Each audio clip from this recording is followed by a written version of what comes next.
కాంగ్రెస్ అభ్యర్థి డాక్టర్ రంజిత్ రెడ్డి గారు మళ్ళీ కాబోయే కూడా పార్లమెంట్ సభ్యుల్ని మాట్లాడాల్సిందిగా కోరుతున్నాం. అందరికీ నమస్కారం. జై కాంగ్రెస్. హస్తం గుర్తుకే, హస్తం గుర్తుకే.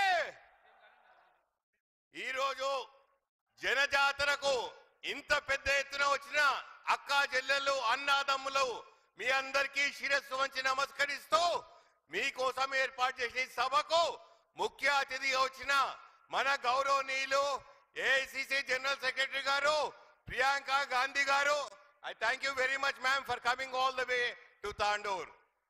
మనకు 6 గ్యారంటీలు ఇస్తా అని చెప్పి ఆల్రెడీ 4 గ్యారంటీలు అమలు చేసి మిగతావన్నీ ఇస్తా అని చెప్పి అన్ని ఇస్తూ ముందు సాగతీస్తున్న మన గౌరవనీయులు మన ముఖ్యమంత్రి వర్యులు అన్న రేవంత్ రెడ్డి గారికి, మన ఇన్ఛార్జులుగా వచ్చిన దీపాదాస్ మున్షి గారికి, రోహిత్ చౌదరి గారికి, పెద్దలు గౌరవనీయులు మన స్పీకర్ గారు గడ్డం ప్రసాద్ కుమార్ గారు, స్థానిక శాసనసభ్యులు అన్న మనోహర్ రెడ్డి గారు, పరిగి శాసనసభ్యులు పెద్దలు గౌరవనీయులు అన్న రామ్మోహన్ రెడ్డి గారు, వేదిక మీద ఉన్న ప్రతి ఒక్కరూ, అక్కా చెల్లెలు అన్నదమ్ములు, ప్రింట్ ఎలక్ట్రానిక్ మీడియా ప్రతి ఒక్కరికి పేరు పేరున నమస్కరిస్తూ మే 13 3వ నెంబర్ కాంగ్రెస్ అభ్యర్థి హస్తం గుర్తు. ఏం నెంబర్ 3, ఏం గుర్తు? కడుపు నిండింది. ఇక రాబోయే ఎలక్షన్ లో మన పోరు బీజేపీతో. కాంగ్రెస్ పార్టీ పుట్టింది పేదల సంక్షేమం కోసం, ప్రజాస్వామ్యాన్ని కాపాడుకునేందుకు, రాజ్యాంగబద్ధంగా ఉన్న రాజ్యాంగాన్ని కాపాడుకునేందుకు, ఆపదలను ఆదుకుంటూ, కష్టాలున్నోళ్ళ కన్నీళ్లు దూర్చుకుంటూ, నష్టాలున్నోళ్లకు రుణమాఫీ చేస్తా అని ముందుకు సాగిన అన్న రేవంత్ రెడ్డి అన్న ఒకవైపు. అందుకే నిదర్శనం మన 6 గ్యారెంటీలు. ఇవన్నీ ఇస్తూ ముందుకు పోతున్న కాంగ్రెస్ పార్టీ ఒకవైపు అయితే, పేదరికం లేదు ఈ దేశంలో. ఉచిత కరెంట్ వద్దు, ఉచిత బస్సు వద్దు, పెన్షన్లు వద్దు, అత్తకు 4000 వద్దు, కోడలు 2500 వద్దు, 500 రూపాయల గ్యాస్ సిలిండర్ వద్దు అంటుంది బీజేపీ ప్రభుత్వం. రుణమాఫీలు ఇయ్యదంట. 1000 కోట్లు బ్యాంక్ రుణాలు ఉన్నలకు రుణమాఫీ చేస్తుందంట. ఇది ఎక్కడ న్యాయం అని అడిగితే మా ఇష్టానుసారం అంటుంది బీజేపీ పార్టీ. మనము ఉచిత కరెంట్ అని మనమంటే నల్లాలకు మీటర్లు పెడుతుంది బీజేపీ పార్టీ. మనము రుణమాఫీ చేస్తామంటే వాళ్ళు రిజర్వేషన్లు, మైనార్టీ రిజర్వేషన్లతో మొదలుపెట్టి అన్ని రిజర్వేషన్లు మాఫీ చేస్తా అని కంకణబద్దులైన బీజేపీ వాళ్ళు. మనం పేదల సంక్షేమం, రిజర్వేషన్లు, మన రాజ్యాంగాన్ని కాపాడుతుంది మనమున్నాం. అవతల వాళ్ళు ఇష్టం ఉన్నది చేస్తాం, మళ్ళీ మేము ప్రభుత్వంలోకి వస్తే అంటున్నారు. వాళ్ళు ప్రభుత్వంలోకి రావడం కల్లా. ఎందుకంటే గుజరాత్ లో 10% పోలింగ్ తగ్గింది. నార్త్ ఇండియాలో ప్రతి దగ్గర వెనుకబడి ఉంది బీజేపీ పార్టీ. అన్ని విధాలా కాంగ్రెస్ పార్టీ ముందుకు పోతుంది. కాబట్టి మనం అందరం చేయగలుగుతాం. చెయ్యిని బలపరుచుకుందాం. మన రేవంత్ రెడ్డి అన్న చెయ్యిని బలపరుచుకుందాం. మనకు రావాల్సిన నిధులు కోసం మనం పార్లమెంట్ లో కొట్లాడదాం. అందుకు మీరందరూ నన్ను దీవించండి, ఆదరించండి. నేను పార్లమెంట్కి వెళ్తాను. పార్లమెంట్ లో మన హక్కులు కాపాడుకునేందుకు మనకు రావాల్సిన నిధులు తెచ్చుకుందాం. ఇది ఒక వైపు. మనమేమో ఇది మాట్లాడుతున్నాం, వాళ్ళేమో శ్రీరామచంద్రుడి గురించి మాట్లాడుతున్నారు. మన అందరికీ కూడా శ్రీరామచంద్రుడే. శ్రీరాముడు నా గుండెల్లో ఉన్నాడు. మనమందరం భక్తి శ్రద్ధలతో కొలుస్తాం అందరి దేవుళ్ళను. అది మన ఇష్టం.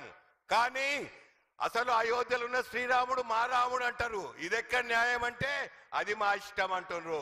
అయోధ్యలో శ్రీరామ మందిరం కడతా అంటే నేనేమో 10 లక్షల రూపాయలు ఇచ్చిన, నా దగ్గర రసీదు కూడా ఉంది. అవతల విశ్వేశ్వర రెడ్డి అప్పుడు కాంగ్రెస్ పార్టీలు ఉండే, పోయి అడిగితే నేను మతాలు నమ్మను, దేవుణ్ణి నమ్మను, నేను రూపాయి అన్నాడు. సరే అది నీ ఇష్టం.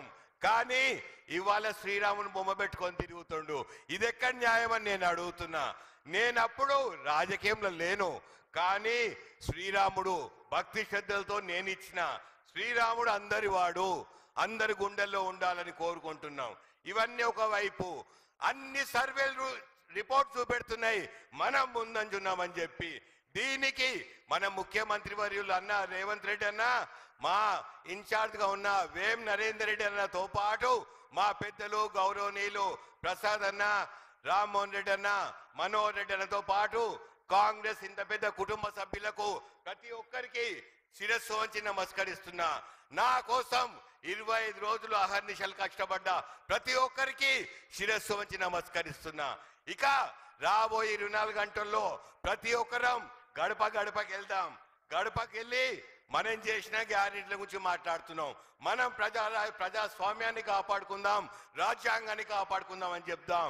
శ్రీరాముడు అందరి వాడని చెప్దాం. యువత కూడా అందరు మన వైపు మరలేరు. 2014లో ఉద్యోగాలు ఇస్తా అన్నది బీజేపీ. 14 ఇయలే, 18 ఇయలే, ఇప్పుడు ఒక్కొక్క ఉద్యోగం ఇయలే.